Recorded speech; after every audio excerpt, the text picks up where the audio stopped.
Hello, everybody. LaRon Henderson here with the Collective Podcast. I am here with my brother, Nick Stevenson, also with Collective for Youth. We are going to be joining you every single week, sometimes twice a week, to talk about practical, proven strategies or principles that are going to help you in your out-of-school time world. As Nick said, and I said, we are from Collective for Youth here in Omaha, Nebraska. If you want to know anything more about Collective for Youth, you can go to our website at Collective for Youth. That's all spelled out, all one word, .org. You can go, you'll get our training, you'll get a little bit more about us, what we do, what we don't do. But really, we're here to do three things: develop, empower, and ignite. And we want to be a value to you. Today, we have the privilege of talking about building a team that rocks. Now, who does not want to build a team? In the world that we live in, workforce development, it's all kind of crazy right now. Getting the right employees. And really, it's not about getting the right employees. It's about when you get employees or you get people on your team, how do you develop them?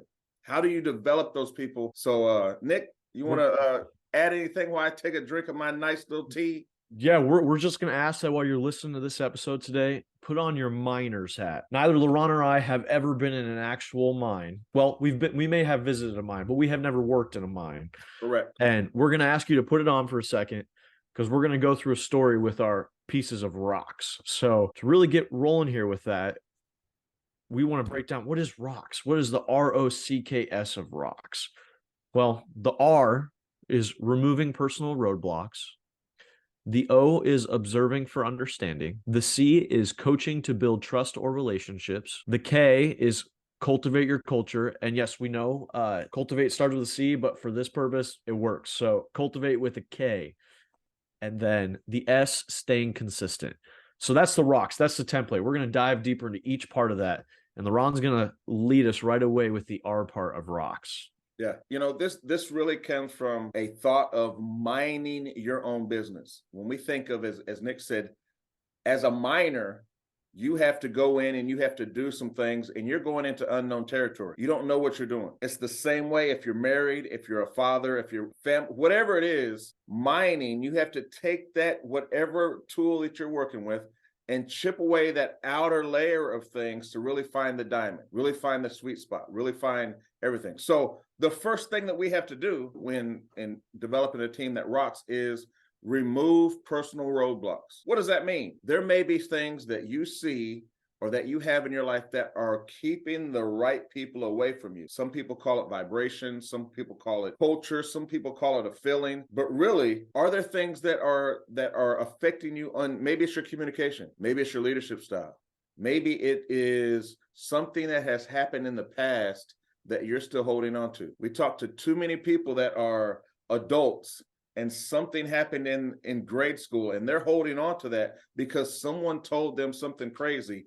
And now they're, well, I can't do that, or I don't have the ability to do that. Maybe you should have gone to school and you didn't want to go to school. But most of that stuff that we talk about, it's all in our head. So my grandma, love my grandma. She did so many great things for me, but she used to tell me very simple. She was like, son, you don't always have to go through stuff. You don't always have to go through stuff. It's okay to go around or just get over it. What does that mean to me? I'm like, what do you just get over it? I just can't get over something that happened. Yes, you can. Just remove it. Just like that miner goes in and continues to clip away to remove those barriers so that they can get to the diamond that they need to be, or that they need to see, that they want to grow. Nick, you want to add anything to that? Yeah, we're blasting away unneeded material. And oftentimes what can happen too, I've been guilty of it. I'm sure LaRon, when I say this, will say he's been guilty of it too. But when you take a second and reflect back on your experiences as a leader, sometimes you might see that we have a tendency that if we hold on to our baggage and we don't come to peace with our baggage, that we can often cripple our own leadership because we project things onto people because maybe something we experienced that's good. has really manifested into this other person who has not done that at all. We just are projecting it because we haven't come to peace with that in the past. And so, when LaRon's talking about removing personal roadblocks, getting around it, it is important to really, when you're present in your space with your team, that you have to take care of yourself first. You have to be at a place where you are at peace with yourself. You acknowledge the state that you're in so that you're able to put your best self forward, because uh, something could be affecting you, preventing giving your best self to your team. And that's great, Nick, because it could just be your own ignorance. There may just be things that you don't know. You just don't know, or you didn't know about you. And asking for feedback or finding people that are going to be honest with you and going to be hold you accountable for stuff. A lot of times, removing those barriers, we have to give permission. When a miner's going in, they have gotten permission. They've gotten all the things that they need to get into the mine. Now they're just blowing it up. They have permission to do that. So after you remove personal roadblocks, the second thing that we want to tell you to do is observe for understanding. Many times after you blast something or after you blow something up, you really have to look and say, okay, where am I going with this? What am I supposed to be doing? What does this look like? Because you may be too strong, or you may be too, you may have to go a little bit, you may be too weak, but really trying to understand the situation. Because when we go into something and we ask, when we observe for understanding, we're not assuming something. We're really asking the question and trying to find out clarity through understanding. What do we do with this? What do we not do with this? How do we move forward? Did I say that right, Nick?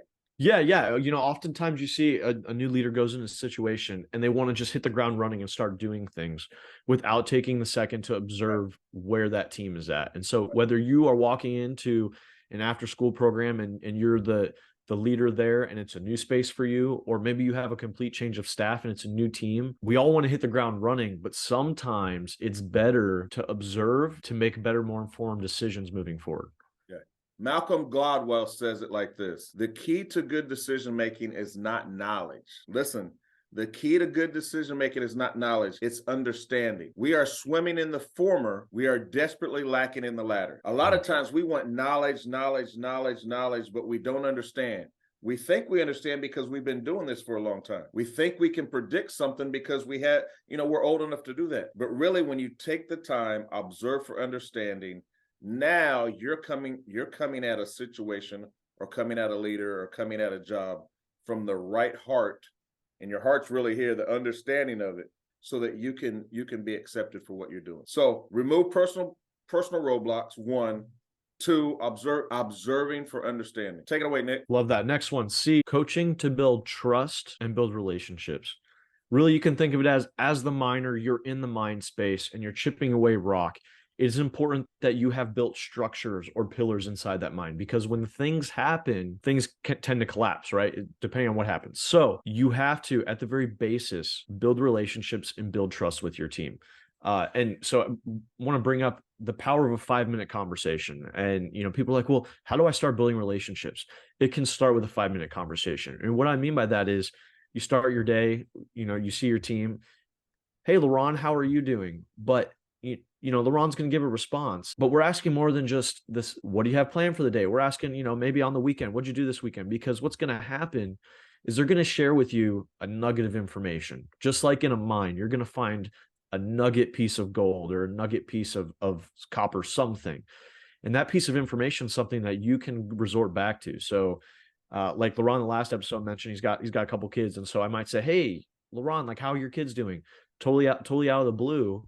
Right. But what that's doing is it's showing I remember something about him, and now I'm starting to build up trust a little bit. So that 5-minute conversation is an easy tool that you have in your baggage that you can use to really start getting to know your staff. But also coming from a place that there's important to connect people together. And so what I mean by that is there's an exercise you can do where you can have somebody share a fun fact about themselves, and then somebody else from your team, maybe that fun fact is they go kayaking down the river on the weekends.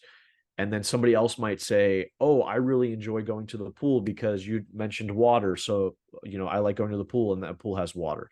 So what this activity does is you're building this thread between everybody, and you're showing that we are all more connected than we choose to sometimes realize that we are. So it's a simple thing, an exercise you can do with your staff. But I also want to bring up this.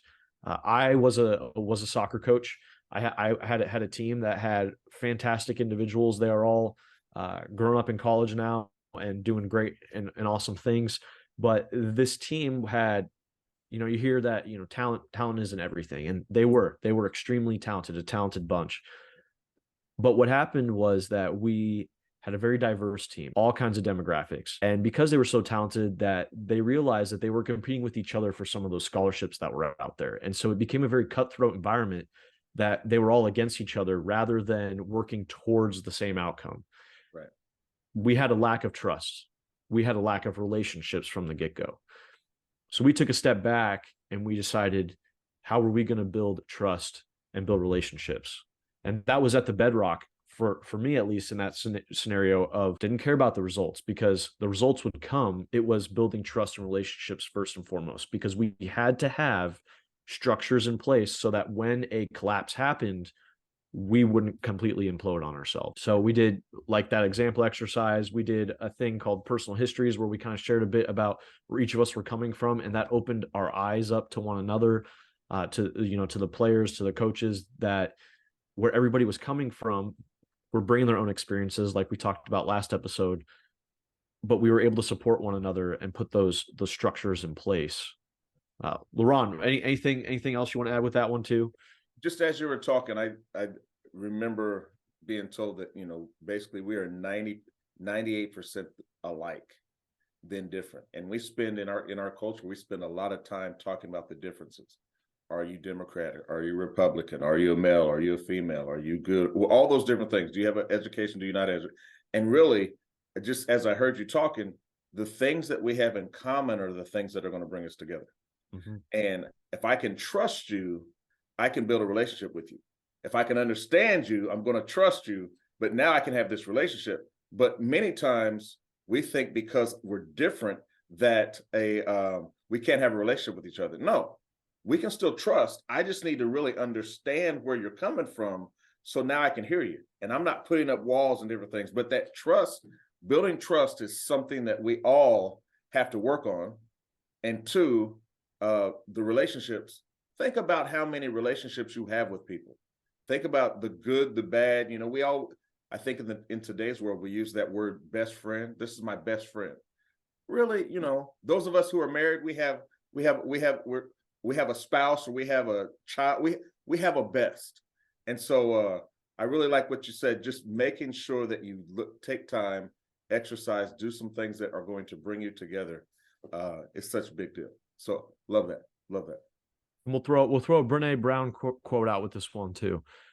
Trust is not built in big sweeping moments. It is built in tiny moments every day. This doesn't just happen right away, folks. This is something that takes time and is intentional, just like marriages. You know, you say I do, that's not the end of it. It is every day you are working at it.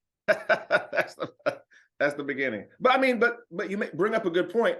What Brene Brown says is, it's following through with what you say you're going to do on a regular basis. That's it. Follow through the little things. I'm going to pick up. I'm going to do. I'm going to follow through. Changes everything. All right, we got the K next. K with the culture with the K. So, well, cultivate with a K.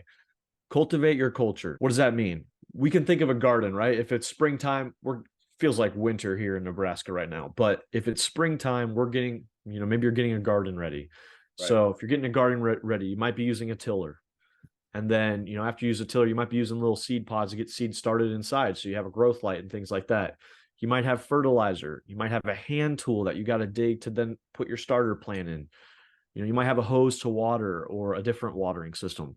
What I'm getting at is there's different tools that have different jobs to grow this garden to be fruitful with a bountiful harvest later in the summer or in the fall. Differences make strengths. Okay, let me say that again. Differences make strengths. It is important to celebrate the diversity on your team rather than just tolerate it. Can you say that again? It is important to celebrate. That's a big one. It is important to celebrate the diversity on your team rather than just tolerate it. Wow. Every person has unique strengths, and you can think of as various tools, if you will, to really make that garden flourish. Yeah. But your job as a leader, you got to figure out, somebody may not realize what their tool and their strength is. You've got to bring that out of them and see how it fits into that bigger picture. Laurent, anything you want to add with that one too? I have in my mind the picture as we cultivate culture, as I'm a minor going in, just because now I've blown everything up, and I'm removing some of the stuff that's out there, the roadblocks, and I'm observing, and I'm trying to build trust. The trust could be the ballasts, or I think that's right, the ballasts, or just the support that you put up. Now you're cultivating that culture of, now you may have found, I think you said this, you may have found a little nugget of diamonds or gold or whatever it is. And now that culture is like, are we excited about that? Are we excited? I'm just not tolerating, I'm just not going to be okay with just this little nugget. Where can we go to find more? And so now you're celebrating that person that has found the nugget. They may have a different vein, you may have a different vein, but their strengths are important. And I think that's the biggest key, because as a leader, you don't have all the answers. As a leader, you're, as we say all the time, we are experts in everything. We are experts in what we know, but we don't know everything. And so finding other people that can build to be a part of that culture, and it's really about going deep to build the culture, not necessarily to why, because deepness, where you have trust and you building relationships, changes everything. So I think you're right on. You're right on with that. Well, everybody's waiting. They're like, okay, R.O.C.K.S. S is last. What is S? Laurent, what is the S? The S is, after we've done all those things, the S is staying consistent.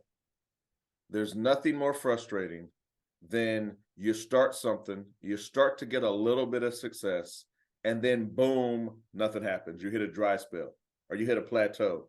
What do you do with that? I'm in the mine. I'm drilling. I found a little success cultivating this culture, building trust. We have good relationships. We're observing for understanding, all those things. We've removed the barriers. Now we're stuck. The principles that you're used to get to where you are, continue to use those principles. I think I said that right. Continue to use the principles, because staying consistent isn't giving up when things get hard. It's not, it's staying on track, staying involved, staying observant, staying attentive, staying pumped up, and finding ways to feed yourself. You want to add to that? Yeah, and just also, I guess a challenge that we give the audience is that when we talk about those small nuggets, oftentimes, we're staying consistent, we're doing things, and then we get really satisfied just with the small nuggets. And then we hit a dry spell and we're like, hey, we did this process, we got a couple rewards out of it, we're good. But just like in a mine, sometimes what happens is they hit a dry spell. They don't get things. And so they're like, hey, that mine's done. We're not doing any more with it. But all they had to do was just do maybe a little tweak, one direction, go a little deeper. Maybe they got to go the other direction, whatever it was. Right. And then all of a sudden that boom, they hit the big vein. It's the absolute jackpot.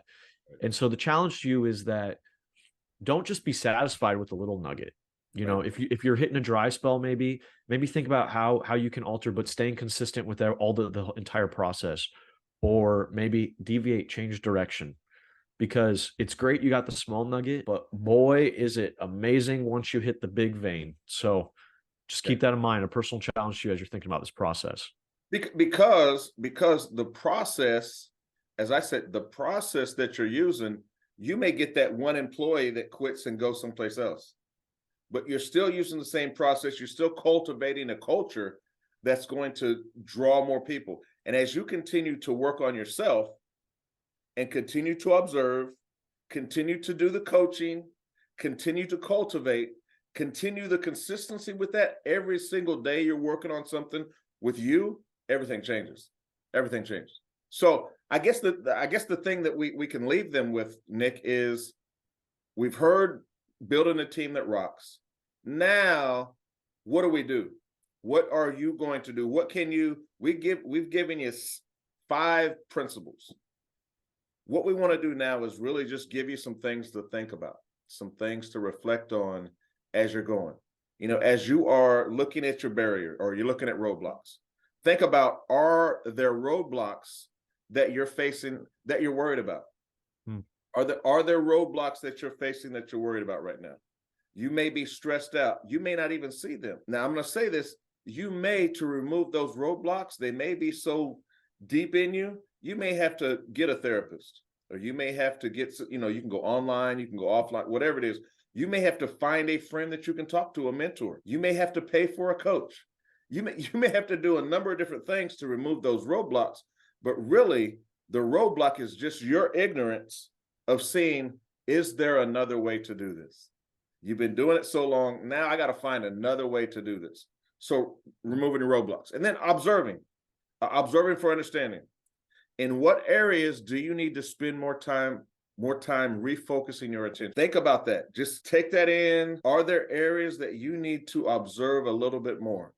That you need to take some time, you need to sit, you need to think, what are we doing here? Why are we not, or what are we not doing? The third one, coaching. How can you build deeper trust within your team? How can you do that? How can you build deeper trust? There has to be something that you can do to build deeper trust. Nick gave you a bunch of different things that you could do, but think about it. And then when it comes to cultivating culture, what type of foundation is your culture built on? Oh my gosh, just answering that simple question, what type of foundation is my culture built on right now? And then the last one, when I'm staying consistent, ask yourself this question: what areas can I be more disciplined to stay consistent? Disciplined is how you get things done over and over and over and over. If you're not getting what you want and you're doing the same thing over and over again, we call that insanity. But if you're doing things to go someplace and you're getting good results, that's discipline. Nick, why don't you close us out today? Yeah, everybody, you know, it's quick. Stay tuned with us next week for another episode.